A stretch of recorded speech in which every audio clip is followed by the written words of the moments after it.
Andy Katz, Mike DeCourcy, and the commissioner of the Big Ten, Jim Delany, the day after his 70th birthday. And what a great way to celebrate. Happy birthday, Commissioner. Great. Thank you very much. Appreciate that. Thank you. This is something you had wanted to do, bring this tournament not just to New York, but to Madison Square Garden. How did the experience here compare with what you expected? You know, I think it met all the expectations I had. We had great basketball on the court. The players were excited. I think the coaches had everyone really well prepared. We had competitive games throughout, Michigan playing at a very high level. And I think the fans totally embraced it and had a great weekend. Jim, I thought it was great. Fantastic. I'm a big fan, obviously, of Madison Square Garden.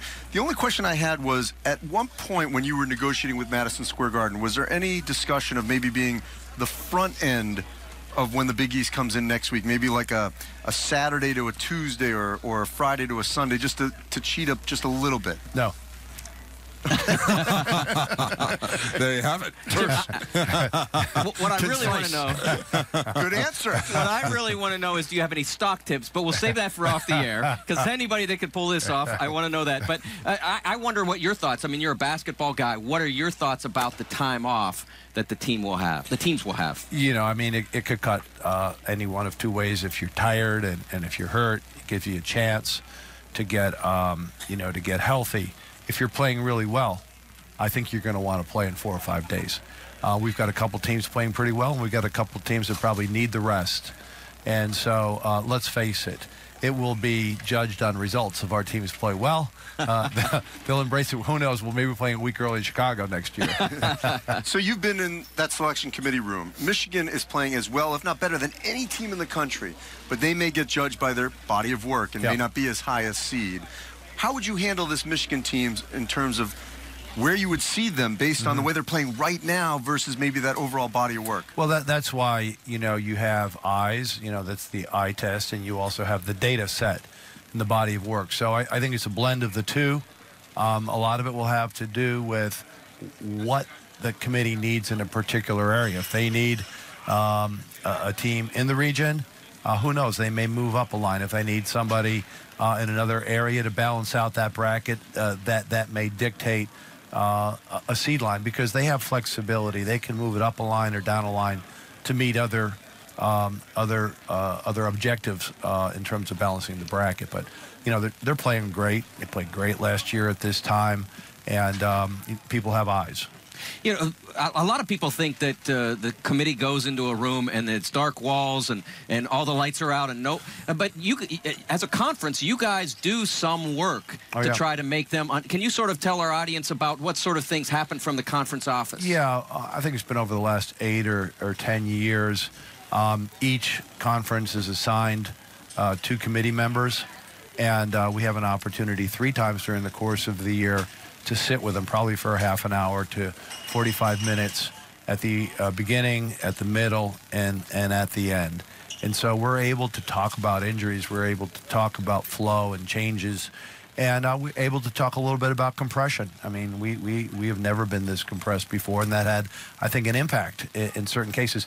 The other thing that was unusual this year, and it just was what it was, but, Nebraska only had a home and away with one of the teams that were top 4 in the conference. So to that point, because you've been there, all wins are not created equal in an unbalanced schedule. And so they have 13 wins, but only one of them was against the top 5. Yeah. How would you judge a school like Nebraska when they get 13 Big Ten wins, but it's 12 of the 13 came against below them? Yeah, I thought that this weekend was a great opportunity for committee members to see the quality depth. Obviously, our middle wasn't as strong this year as it's been in the past. We've put 6 or 7 teams in the tournament, I think, every year for the last 10 or 12 years. This year, some of the teams that were expected were ranked in the top 25 nationally didn't play as well. But you could tell today how strong some of these teams in the middle and the bottom were. In particular, if you look at Rutgers won 3 games in this league. And you could see them rebound, you could see them defend, you could see their guards were difficult. And I will tell you, in the case of Nebraska and Penn State, they're teams with players. In both cases, you had a situation. In one of the cases, you had, transfers and players who are sitting out. takes them a while to gel. They were not the same team in the last 15 games that they were in the first 15. In the case of Penn State, they can play. I think both of those teams, if they had the opportunity to play, could win a couple games in this event. You went on record with Teddy Greenstein of the Chicago Tribune that you would not do this again in terms of the compression. Do you think, given the success, the spectacular success of these last 5 days, that somebody else might try it? I answer for myself. I can't answer for anybody else. Jim, after this 4-year cycle, we're going to go Chicago, Indy, Chicago, Indy. What are the chances that a Detroit, a Minnesota, maybe an Omaha, or back east could be part of the bidding process to get involved in this event again? You know, first of all, you know, we're so blessed to have Chicago and Indianapolis. Those are just great venues, great towns, great Big Ten presence. But that's also true in Detroit, and that's also true in Minneapolis. So we'll sit down with our athletic directors. We're probably a little bit, not too far away, but probably a year from sitting down, because we've got 4 years left, and we want to probably assess this. And we've got some new athletic directors. You know, and right now we're in the, you know what we're in the middle of? Bowl negotiations. And I think this time next year we'll be in basketball tournament negotiations. Jim, we've been celebrating 10 years of BTN this year. I mean, this was your vision, this network, and of course it's been an incredible collaboration with the conference. Could you have imagined when you started this that we'd be in a situation where the Big Ten Network would have 10 games of the 13 in the tournament would be on the air for 13 straight hours from Madison Square Garden? Kind of what does that mean in the evolution of your television partnerships? Well, let me first by saying how pleased I was with Big Ten Network's production and presentation.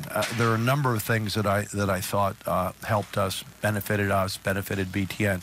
One, the continuity of presentation of the games, capturing the pictures, interviewing the players. I thought the players and the coaches were incredibly comfortable with the talent. And, you know, you come to a venue which you're not familiar with, but you have Big Ten Network here. And I think the Big Ten Network talent is very familiar with our teams, which I think benefits our fans that aren't here. So it's a coup. It's a coup for the Big Ten Network to have 10 of our 13 championship tournament games. And I didn't envision it, and when we were negotiating, to be honest with you, about how to take these, you know, events that we have and distribute them among four basketball media partners, CBS, ESPN, Fox, and BTN, and you know, they're all at the table trying to get the best selections, and the negotiation said, you know, BTN ended up in a great place.